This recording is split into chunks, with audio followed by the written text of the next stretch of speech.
हाँ तो मेरे प्यारे दोस्तों, एक बार फिर आज के इस वीडियो लेक्चर के माध्यम से मैं आप सभी को नमस्कार करता हूँ दोस्तों। और दोस्तों आज फिर एक बार इस नए वीडियो लेक्चर में हम लोग मिलने जा रहे हैं।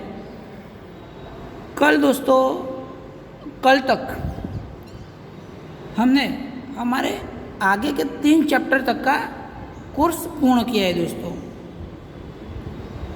जिसमें सवाल जवाब और ग्रामर के कुछ पॉइंट भी शामिल हैं दोस्तों। यहाँ तक कि हमारी चर्चा पूरी हुई है। तीसरे यूनिट का एक टेस्ट पेपर मैं आपको डालने वाला हूँ, पर आपकी जो निदान कसौटी के टेस्ट पेपर चल रहे हैं उसके चलते मैंने अभी तक वो टेस्ट पेपर नहीं डाला है। जैसे ही दोस्तों आपकी निदान कसौटी के टेस्ट पेपर खत्म हो गए, उसकी लिखाई खत्म होगी, आप सबमिट करोगे स्कूल में, तुरंत ही मैं तीसरे यूनिट का जो हमारा टेस्ट पेपर है कान भई बस बांसुरी पद्य के, वो मैं आपको डाल दूंगा ऑनलाइन माध्यम से, जो आपको लिखकर सबमिट करवाना है दोस्तों। और आज हम यहाँ पर हमारे चौथे यूनिट दोस्तों, जिस यूनिट का नाम है अकेले, इसकी चर्चा की शुरुआत करने जा रहे हैं दोस्तों।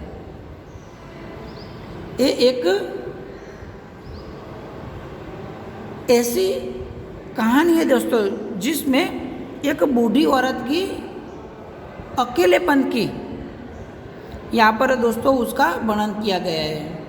इसकी लेखिका है दोस्तों ये कहानी दोस्तों मनु भंडारी जी द्वारा लिखी गई है। तो आज हम दोस्तों सिर्फ उसकी प्रस्तावना की चर्चा करेंगे।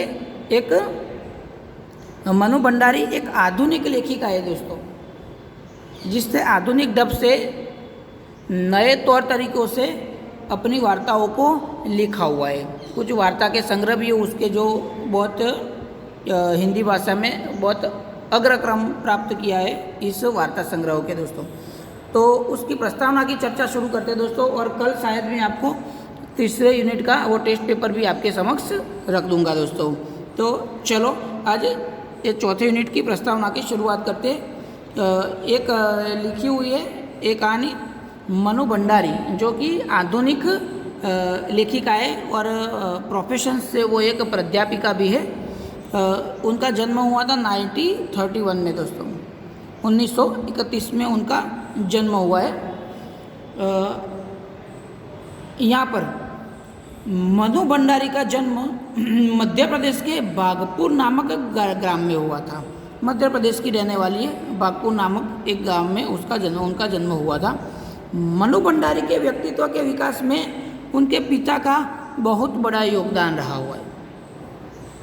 वे दिल्ली विश्वविद्यालय के मिरांडा हाउस में प्राध्यापिका रही हुई है। ये बात मैंने पहले भी आपको बताई दोस्तों। एक लेखिका के साथ साथ वो एक प्राध्यापिका भी थी दिल्ली विश्वविद्यालय में। आधुनिक कहानीकारों में मनु भंडारी का नाम आदर से लिया जाता है। आधुनिक हिंदी के जो वार्ताकार है, जो कहानीकार है, इसमें अग्रक्रम पर आती है दोस्तों मनु भंडारी जी। मनु भंडारी ने कहानी, उपन्यास एवं नाटक विद्या को अपनाया है। उन्होंने कहानियाँ भी लिखी है, कुछ उपन्यास भी लिखे हैं, कुछ नाटक भी उनके द्वारा लिखे गए हुए। मैं हार गई, 3 निगाहों की एक तस्वीर, यह सच है, एक प्लेट सैलाब, त्रिशंकु, आंखों देखा झूठ आदि कुछ उनके बहुत जाने माने कहानी संग्रह है, जो हिंदी भाषा के कहानी संग्रहों में अग्रता क्रम प्राप्त करते हैं दोस्तों। आधुनिक कहानियों में जिसे श्रेष्ठ माना जाता है। आपका बंटी, स्वामी, महाभोज, कलावा आदि उपन्यास भी उनके द्वारा लिखे गए हैं। बिना दीवारों का घर, ये उनके द्वारा लिखा गया हुआ एक प्रसिद्ध नाटक है। तो ये उनके द्वारा लिखी गई कुछ उनके वार्ता संग्रह दोस्तों, कहानी संग्रह, नाटक और उपन्यास के कुछ संग्रह के बारे में बात की हमने। अब इस पाठ के उसकी वार्ता के बारे में दोस्तों थोड़ी बात कर लेते हैं। इस कहानी में, इस कहानी का मुख्य पात्र है दोस्तों सोमा बुआ, जो कि एक वृद्ध औरत है। एक वृद्ध औरत है जिनका एक युवान पुत्र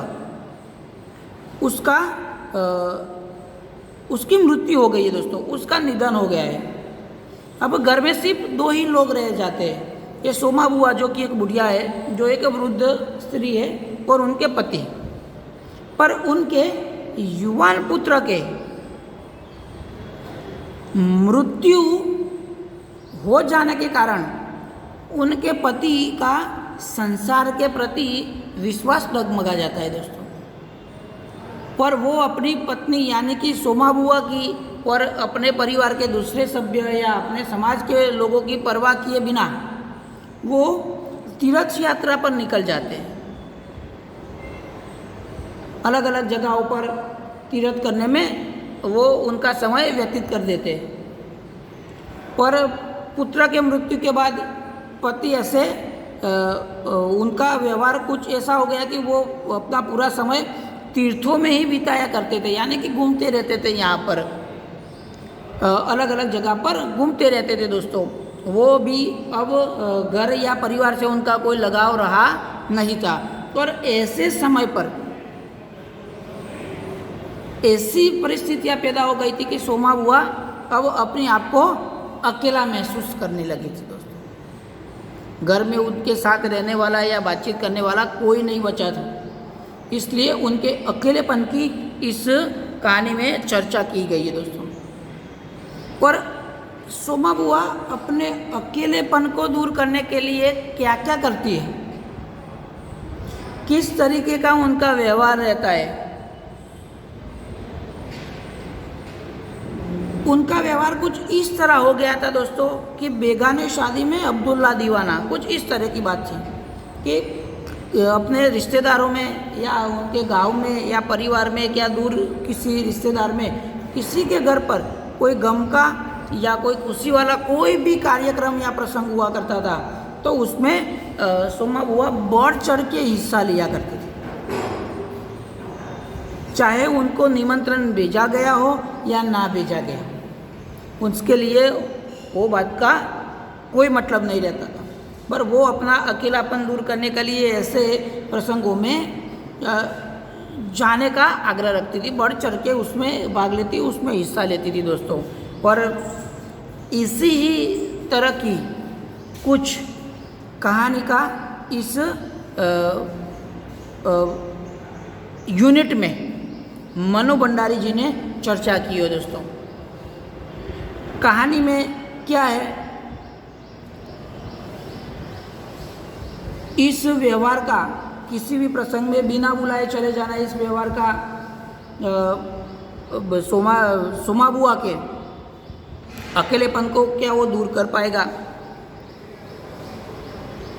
कई बार तो ऐसा होता था कि सोमा बुआ बहुत सारी तैयारियां कर लेती थी किसी प्रोग्राम में या किसी प्रसंग में भाग लेने के लिए, पर कई बार ऐसा होता था दोस्तों कि उनको निमंत्रण ही नहीं भेजा जाता था।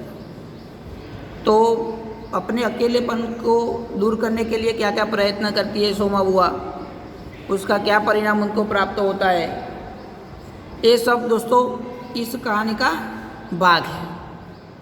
तो आज तो दोस्तों मैंने जैसे पहले बताया कि हम सिर्फ प्रस्तावना की चर्चा करने वाले थे, पर ये थोड़ा कर मैंने आपको उसका मध्यवर्ती सार इसलिए बताया दोस्तों कि आप कहानी को समझ पाए।